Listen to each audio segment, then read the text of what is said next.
Плодноста за еден пар е од големо значение. Мајчинството е дар за кое секоја жена мечтае. Информациите кои секојдневно пристигнуваат и не се мили за уши. Уделот на жени без деца во Европа се зголемува, пред се во земјите на југот од континентот кои се погодени од економски проблеми, иако се уште не е достигнат рекордот од почетокот на 20 век, покажува објавената француска студија. Во истражувањето е спореден уделот на жените родени помеѓу 1900 и 1927 година, кои немале деца и се покажало дека секоја четврта жена родена во првата децена од 20 век немала деца, додека меѓу жените родени по 1970 година тој удел е 14%, односно секоја седма, објави Националниот институт за демографски студии ИНЕТ.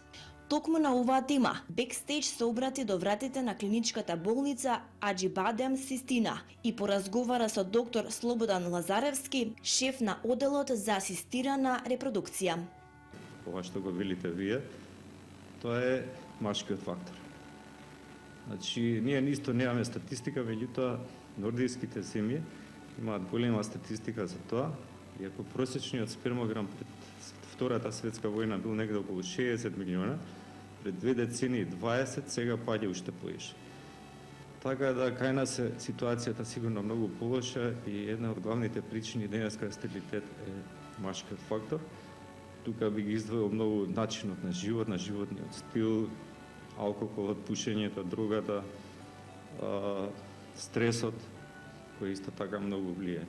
Во француската студија се вели дека во Првата светска војна животот го изгубеле голем број млади мажи во доба за женитба, а економската криза во 30-тите години од 20 век ги приморала најсиромашните да се иселат во побогатите земји, со што се објаснува масовното одложување на мајчинството во почетокот на 20 век. Доктор Слободан Лазаревски, освен оваа причина за неплодноста кај жените, ги истакна и останатите. Еден од факторите е се порано стапување на младите, на девојчињата во сексуални односи, порано не мислам 16-17 години, туку веќе од 12 до 14 години, кога се уште не е завршено зреењето на репродуктивниот тракт или репродуктивните органи кај девојката и каде што експонирањето на сексуалните преносливи болести е многу високо без пред тоа да има соодветна одбрана од имунитет. Матката, особено яйцеводите, се многу осетливи на мали инфекции и доаѓа до нивно оштетување и една од репрекурсиите е неплодноста, дали поради неплодност на яйцеводите или оштетување на матката. Желбата пред се да се добие работа која е нестабилна и се поголемата економска неизвестност се едни од причините кои се наведуваат во француската студија. Современите жени се повеќе својот фокус го ставаат на личната сатисфакција и кариера, отколку на мајчинството, што во минатото овие случаи се одвивале во обратна насока. Жената и во светот, особено и кај нас, се повеќе одлучува што покасно да забремени. Дали е тоа ради кариера, ради напредување во професијата, ради обврски, денесната жена е работна девојка, работна жена, не е како порано. Значи ги има сите оние обавези работни како и мажот. И мислам дека тоа е исто така многу погрешно.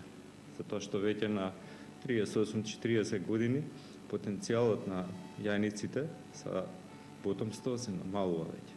Значи достига максимум на 35 години и постепено опаѓа, да после 40-та година нагло опаѓа. И мислам дека тоа е исто голема грешка, затоа што познавам многу жени, а веројатно и вие сте ги интервјуирале до сега, кои млади станале мајки и со тоа уште подобро им тргнало. Они добиваат не само мотивацијата, туку добиваат и во една одговорност, една нивната кариера само напред може да расте кога веќе ќе станат мајки. И многу мои пациенти станале уште поуспешни после раѓањето на децата. Бројот на живородените деца во првото тримесечие од 2016 година во споредба со истиот период од претходната година е намален за 0,8% и изнесува 5537 живородени деца, податок кој е значително алармантен. Дали од целава оваа проблематика вие гледате некаков излез со оглед на тоа што и претходната влада воведе некаков мотив за паричен надоместок доколку родителите се одлучат да имаат и трето дете? Па пред се подобро е нели онаа стара премиса, подобро е да спречиш него да лечиш. Најдобро е да се намалят брачните парови што имаат потреба од инвитро. Инвитрото како метода е крајна дестинација, да кажеме. Пред тоа треба да ги потрошиме сите други методи, затоа што инвитрото не е само многу скапо, навистина лековите се многу скапи, постапката е скапа, опремата во болниците што работа е скапа, уште поскапа едукацијата, сите ние сме едуцирани во големи референтни светски центри, ембриолозите исто така. Чи самата постапка кај жената представува стрес.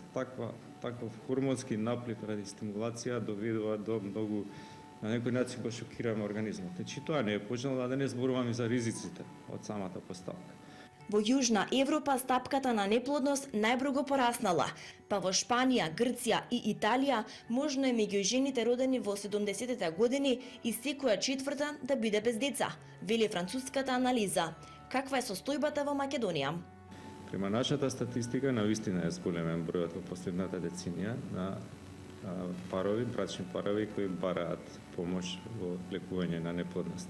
Според податоците на Државниот завод за статистика, се вели дека бројот на третородени деца има минимален ефект врз вкупната стапка на природен прираст, што покажува дека зголемениот број на третородени деца не е доволен за да го надомести недостигот од првородени и од второродени деца во вкупниот број живородени деца.